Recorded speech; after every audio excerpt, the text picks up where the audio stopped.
How's it going, everybody? Welcome back to another episode on the single player world. I hope you guys are having a super good day today. We're back in the base. We're gonna have to grab some night vision because I've got some technical things I gotta show you today. So we're gonna need a bunch of these, and we also have some aesthetic building to work on if we can get to it, and some more experimental slime block redstone science. So hope you guys are having a super good day. Let's pop over to the ocean biome and go check out this experiment that I want to work on today. There's something I've been playing around with, and I think I'm ready to show it off to you guys. So let's go over to the mob spawner. Let's hook up our second controller, and let's do some Minecraft science.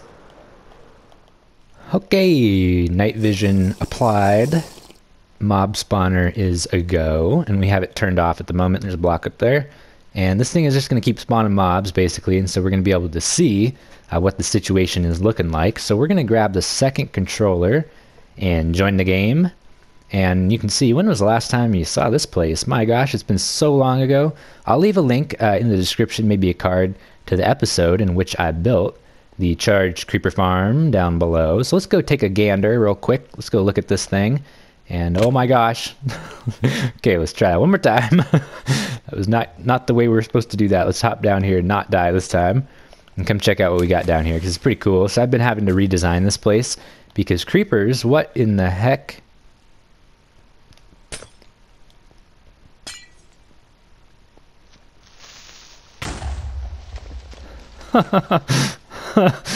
Okay. Glad I just saved the game. What in the heck is going on? Okay, guys, we have 100 invisible creepers. What? This is a turn of events that I was not there's 100 invisible creepers in here. Watch this.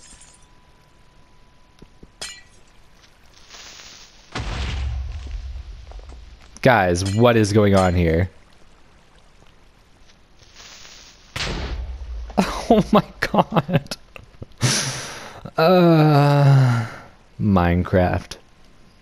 Welcome back, everybody. We time travel stuff. I just reloaded to save, so we're gonna have to grab our night vision again and go back over to the mob spawner to fill up on these guys, because we need a bunch of this, because we're gonna go do something super dark and super dangerous.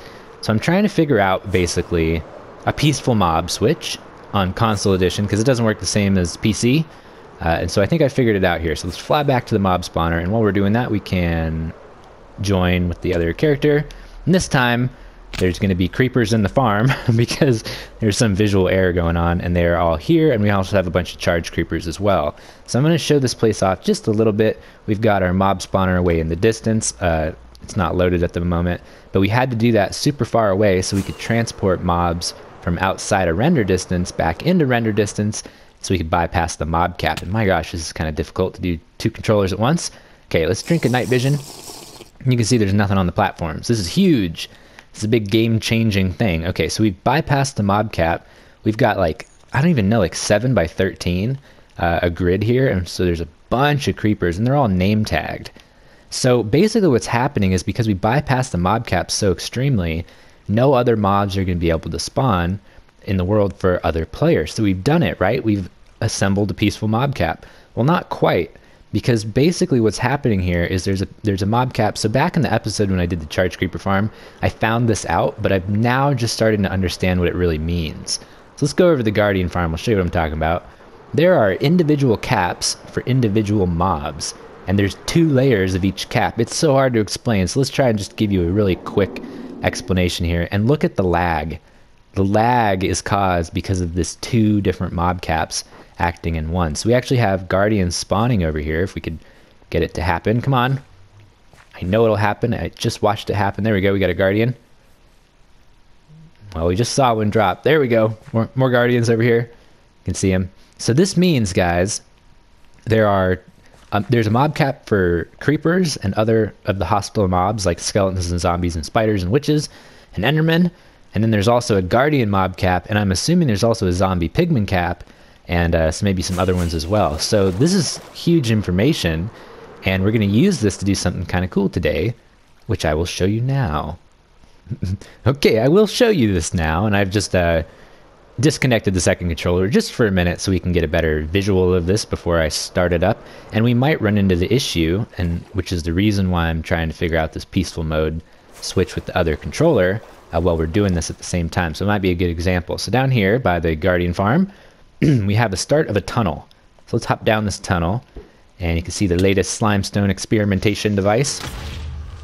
Oh my gosh, this is why we need a peaceful mode switch in the area. Ah! Okay, creepers have been loaded by the second player, I'm assuming. I mean, I think it is because we got the ceiling right there. You know what I'm going to do? I'm just going to hop down so we can just load them like really good immediately right here, because I think there might be some issues with that loading and stuff. So let's pop back down to our tunnel. This time not die terribly immediately from tons of mobs. And you will see the benefits of the peaceful mode. Okay. And what I've been doing last night, to make this gigantic tunnel. Check this out.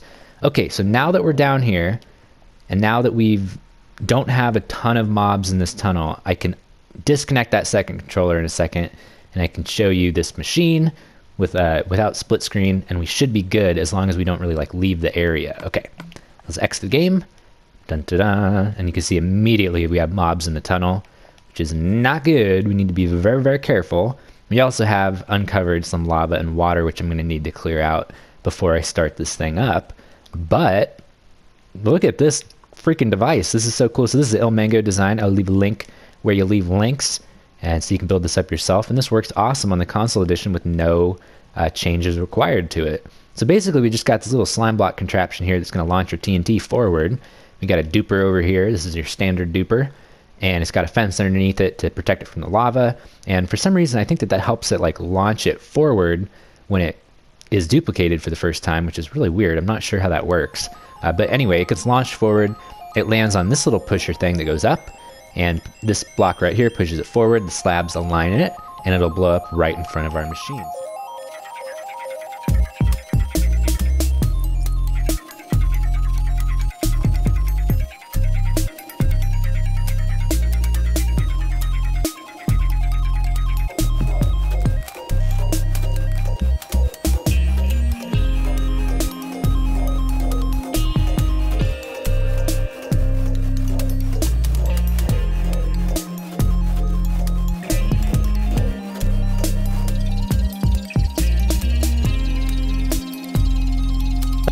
If you do, this is really cool. All you got to do is just move onto the powered rail, right?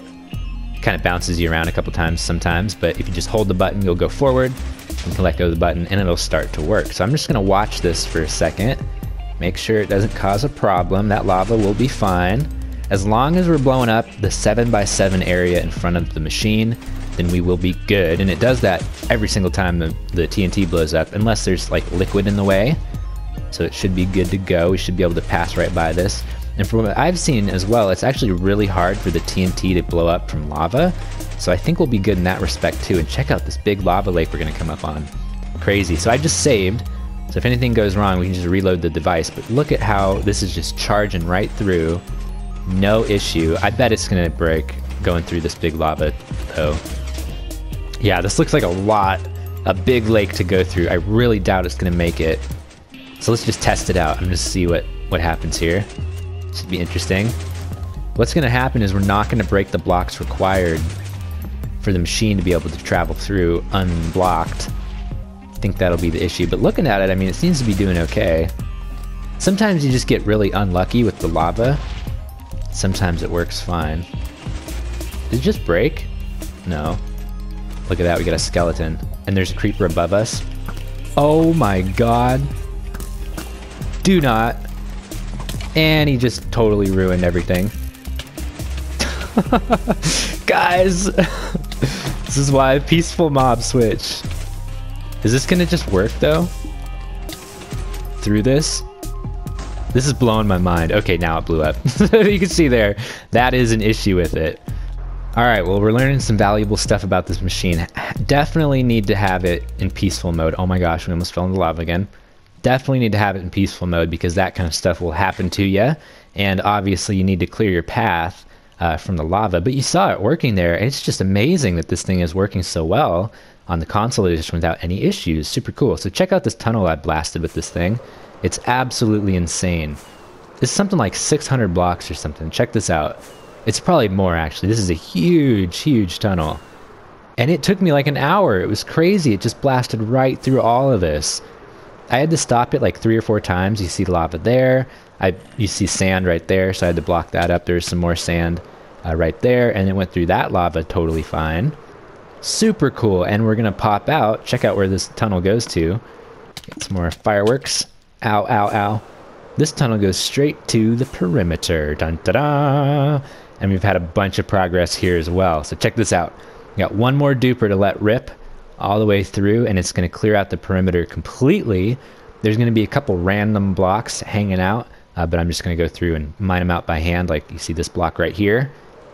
Yeah! Did I get it?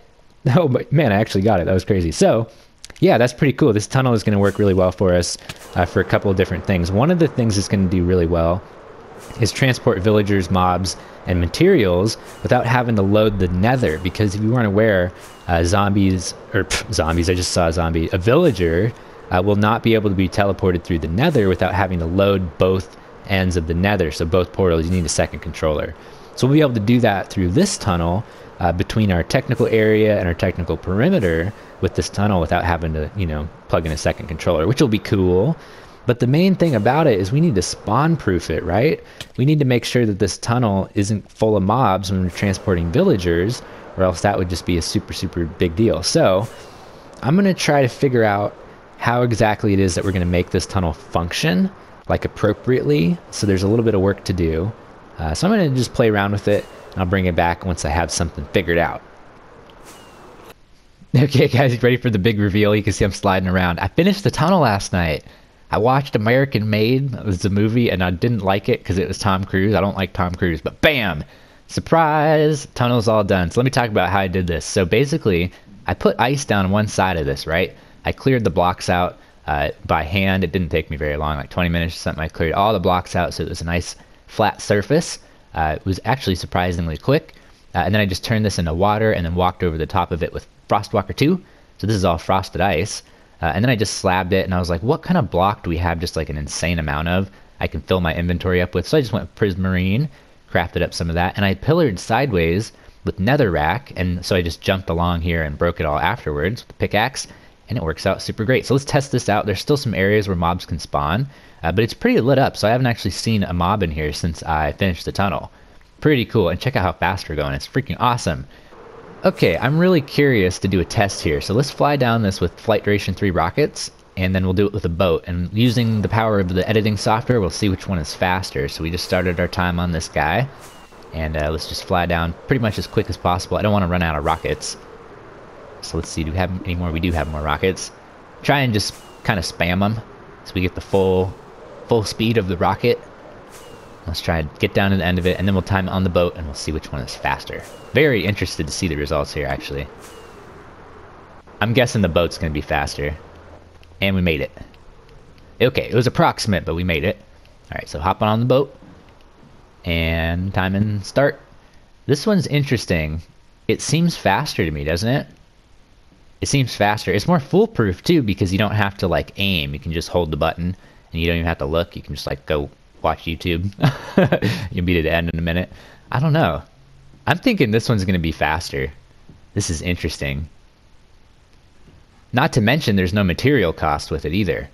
And time. Okay, to the editing software. Okay, 2-second difference. I'm pretty sure that's because of bad testing environment, but I think the boats are going to win out in the long run with speed anyway because they're more consistent than rockets. Also, you can transport guys with it. So I already came up with a little system down here for a station. And you guys have probably seen 1,000 of these, so I won't really show you too much about it. Let me know if you want me to explain this in any more detail, but I've got cactuses down below, some hoppers, and that just goes into a really simple little dropper elevator with a slime block at the top. So check this out. We go over this observer with some string. It's going to launch it to us sideways, which is perfect. We can drop it over here into these hoppers underneath those slabs.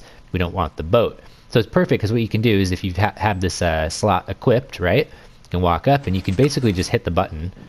Well, I hit it a little too soon. You saw I put it on the slab, but if you time it right, you can do it really fast. What's also cool is you never really come out of this system right in the middle, And even if you did, watch what happens. If you come out of here, the boat gets launched over into the hopper anyway. It's super funny. It's kind of like, I don't know, that just cracks me up. I don't know why. Every once in a while, redstone just makes me laugh. And that just makes me laugh for some reason. Get out of here. So anyway, I just think this is a cool little system. Let's try it out one more time just so you can get a feel for it. Walk up, hit the button, and you go right into there. Super cool. I love this system. So anyway, I think that's going to do it for me. I just checked the time. We're running out of it, so shorter episode today.